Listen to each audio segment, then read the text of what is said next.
The AP History Short Answer Question, or SAQ, accounts for 20% of your total exam score. You have exactly 40 minutes to complete the entire section. The most common mistake is panicking under that time limit. Many students treat each short answer prompt like a full-blown mini-essay, over-explaining their points and draining the clock before they even reach the final questions. You can avoid that trap by following a repeatable, step-by-step formula. This framework dictates exactly how to read the prompts, what specific sentences to write, and exactly when to stop. Success in this section relies on your historical knowledge, alongside your ability to write with extreme discipline under pressure. Step 1 is navigating the test format, so you understand your rules of engagement.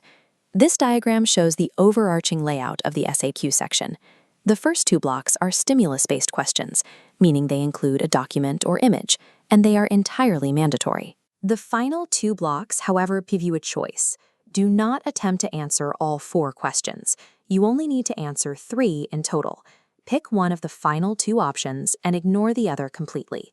Make your choice between question 3 and question 4 based strictly on vocabulary.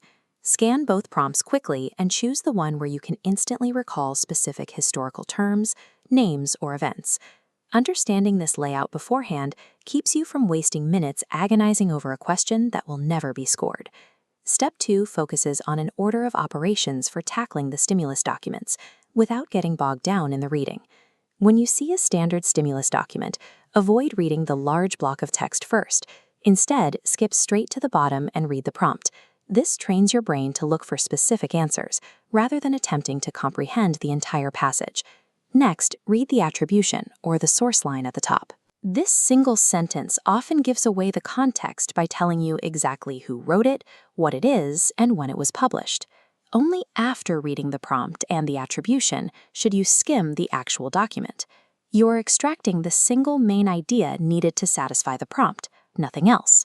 Remember this rule: never quote the document directly. Quoting earns 0 points on the exam. You must summarize the document's main idea in your own words. By treating the historical document as a quick reference tool rather than a text to study, you preserve the 40-minute clock for actual writing. Step 3 is writing the response. Every SAQ has multiple parts, usually labeled A, B, and C. You will draft your answer for every letter using the TEA formula. In this breakdown, the T stands for topic sentence. You create this by stealing the language directly from the prompt. This ensures your answer starts locked directly onto the topic. The E stands for evidence. This is where you drop a specific historical vocabulary word or a summarized detail from the document to support your topic sentence. Simply naming the vocabulary word is not enough to earn the point. You must add a brief definition or explanation of what that word means in this specific context. Finally, the A stands for analysis. You connect your evidence back to your topic sentence using a clear trigger phrase like, "this shows" or "this demonstrates." The TEA method removes the guesswork. It forces you to satisfy every requirement on the AP rubric without second-guessing your paragraph structure. Step 4 is having the discipline to stop writing. If you follow the TEA formula, a high-scoring SAQ letter response should be exactly 3 sentences long.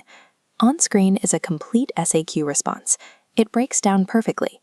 1 blue sentence for the topic, 1 green sentence to provide and define the evidence, and 1 red sentence for the analysis that ties it together. Stopping at 3 sentences saves critical minutes. It acts as a strict boundary that preserves your mental stamina for the document-based and long essay questions waiting for you in the next section of the exam. To recap the process, pick the right questions based on vocabulary, read the prompt and attribution first, summarize instead of quoting, and construct every answer using the 3-sentence TEA formula. Following this sequence provides a clear path through the section, helping you provide the specific responses required by the rubric within the 40-minute limit. To build that muscle memory, pull up a practice SAQ right now and draft 1 response using the TEA structure. A structured approach ensures the 40-minute clock supports your writing pace rather than dictating your panic.